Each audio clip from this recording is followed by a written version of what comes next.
Il y a 20 ans, à Osaka, au Japon, une famille du clan Teika, la Yakuza la plus redoutée de tout le Japon, célébrait le 2e anniversaire de leur petite fille. Soudainement, un de leurs groupes ennemis élimina brutalement tous les membres de la famille. Heureusement, la petite fille de Teika, Akimi, survécut au massacre.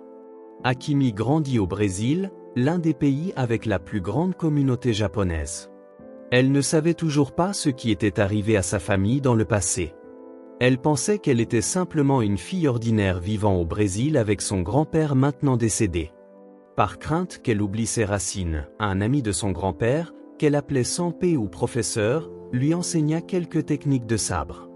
Pendant ce temps, au Japon, un yakuza de haut rang nommé Takashi allait exécuter un de ses subordonnés pour avoir détourné des fonds de l'organisation. Son subordonné tenta de négocier en lui révélant une information que personne d'autre ne connaissait. Cependant, après avoir entendu cette information, Takashi, au lieu de lui pardonner, le tua ainsi que les 3 autres subordonnés sans raison apparente. Se sentant responsable de l'erreur de ses subordonnés, Takashi alla rencontrer son patron, Oyabun, pour s'excuser en se coupant un doigt. Heureusement, Oyabun estima qu'il n'était pas nécessaire que Takashi se coupe un doigt, pensant qu'il avait déjà fait plus que ce qu'il fallait pour l'organisation. Cependant, ce n'était pas le cas pour Kojiro, l'homme de main d'Oyabun, qui, au départ, n'avait aucun respect pour Takashi car il pensait que ce dernier appartenait autrefois au clan Teika. Pendant ce temps, au Brésil, nous rencontrons un homme nommé Ronin. Il venait de se réveiller et ne se souvenait pas de ce qui lui était arrivé. Tous les médecins qu'il avait traités à l'hôpital n'avaient pas non plus pu retrouver son identité. Finalement, ils appelèrent la police en espérant que cela les aiderait. Ne voulant pas déranger les gens autour de lui, Ronin décida de quitter l'hôpital. On pouvait voir qu'il semblait avoir été entraîné à faire cela auparavant. Avant de partir, il prit le katana qu'avait apporté la police et espérait qu'en agissant ainsi, il pourrait trouver la réponse à la question de savoir qui il était. De l'autre côté, Akimi se faisait tatouer le signe de son clan, puis se rendait dans un club particulier où elle dut se battre car un homme avait essayé de l'agresser, ce qui faillit lui valoir une arrestation par la police. Ailleurs, Ronin se rendit dans un magasin d'antiquités pour découvrir à qui appartenait le katana qu'il portait. Il finit par obtenir une adresse qui le mena à un endroit qui se révéla être la maison d'Akimi. Au même moment, Akimi venait de rentrer chez elle et fut attaquée par ces mêmes idiots qui l'avaient harcelée la veille. Ils tentèrent de se venger de ce qu'elle leur avait fait. Sans espoir et acculé, Akimi se battit contre eux de toutes ses forces. Heureusement, Ronin, qui se trouvait près de chez elle, arriva au bon moment pour l'aider à combattre ces mauvais gars. Nous revenons à Takashi, qui est maintenant au Brésil pour trouver Akimi. Une fois arrivé chez Emi, sans explication, il commença à massacrer tout le monde. Akimi s'enfuit, terrifié, pensant que Takashi la visait. Emi et Ronin finirent par se réfugier chez son sensei pour échapper à Takashi.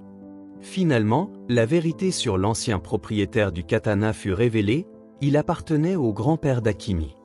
Cependant, Akimi n'en savait rien, elle savait seulement que c'était un vieil homme ordinaire vivant comme les autres. À la fin, son sensei lui dit quelque chose d'important. Le sabre était destiné à revenir entre les mains d'Akimi et il lui donna une photo et une adresse pour qu'elle en découvre plus.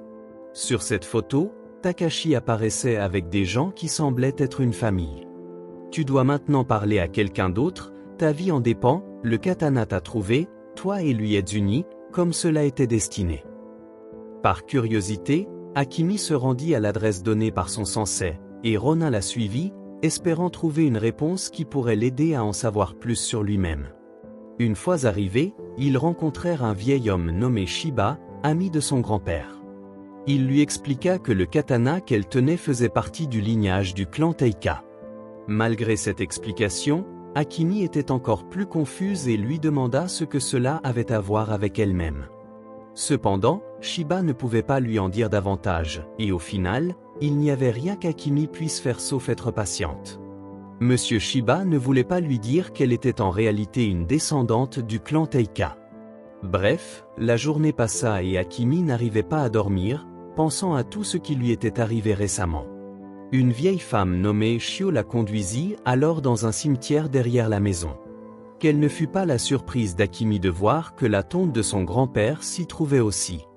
Akimi prit une boîte de la tombe de son grand-père, qui contenait un journal parlant du massacre qui s'était produit dans le clan Teika. À chaque instant, le souvenir de l'incident lui revenait en tête. Inattendu, Takashi arriva et lui expliqua qu'il faisait partie de la Yakuza et avait travaillé avec le clan Teika, et qu'il était venu la sauver car son patron actuel, Oyabun, avait envoyé ses hommes pour la tuer. Nous devons partir d'ici. Pendant ce temps, Kojiro était en train de tuer tous les anciens qui vivaient dans la maison. Ronin, qui dormait dans l'entrepôt, fut surpris de voir que tous les anciens qu'il avait salués étaient maintenant couverts de sang.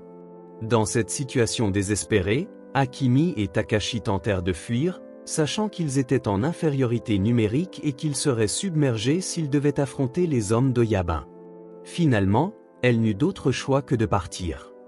Ronan, nous ne pouvons pas la laisser. Une fois Akimi et Takashi arrivés dans un endroit sûr, Takashi lui révéla enfin tout sur sa famille. Il lui expliqua qu'elle était une descendante du clan Teika, la Yakuza la plus redoutée du Japon, et que lorsqu'elle était petite, toute sa famille avait été massacrée par les ennemis de son père. Oyabun, étant le seul survivant de la tragédie et également le dernier successeur du clan Teika, Takushi, le confident du père d'Akimi, fut chargé de la protéger. Il demanda alors à l'un de ses subordonnés, Deci, de fuir au Brésil avec Akimi et de changer leurs identités. Deci prétendit être le grand-père d'Emi. Le plan initial était qu'il lui révèle toute la vérité une fois qu'elle serait adulte. Mais malheureusement, Deci fut tué par un tueur à gages engagé par Oyabun. Ce tueur n'était autre que Ronan, l'homme le plus redouté de l'organisation. C'est lui qui tua son père, sa mère, et avec son complice Kiro, ils tendirent un piège meurtrier. Takashi vint alors au Brésil pour ramener Akimi au Japon, où certains anciens alliés de son père étaient prêts à venger sa famille en la reconnaissant comme la véritable héritière du clan Teika. Akimi prit sa décision, elle allait venger sa famille et retourner au Japon. Avant de partir, elle se rendit chez son sensei pour lui dire adieu, mais fut choquée de le trouver mort de manière tragique. Peu après, Ronan apparut, et elle fut certaine qu'il était le meurtrier, bien qu'il niât en affirmant qu'il ne se souvenait de rien. Aveuglé par la vengeance, Akimi ne crut pas à ses excuses, surtout en sachant qu'il avait tué son grand-père. Après avoir affronté Ronan, Akimi et Takashi prirent l'hélicoptère vers le Japon grâce à l'aide de complices, mais furent trahis. Ceux qu'ils croyaient être des alliés les piégèrent et tentèrent de tuer Emi.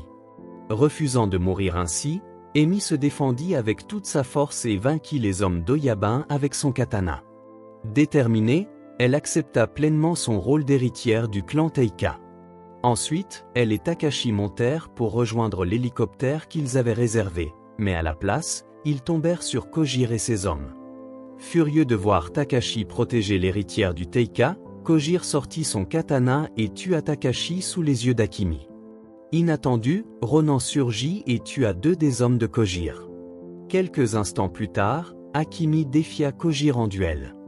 Ignorant sa blessure, elle combattit avec courage et, excédée par l'arrogance de Kojiro, elle utilisa sa technique secrète pour le vaincre aisément. Ensuite, elle vit Ronan gisant au sol, et bien qu'encore en colère, elle voulut l'exécuter. Ronan s'excusa et lui dit qu'il ne se souvenait vraiment de rien. Akimi lui pardonna, mais à une condition, qu'il travaille désormais sous ses ordres, car elle retournerait au Japon pour venger sa famille.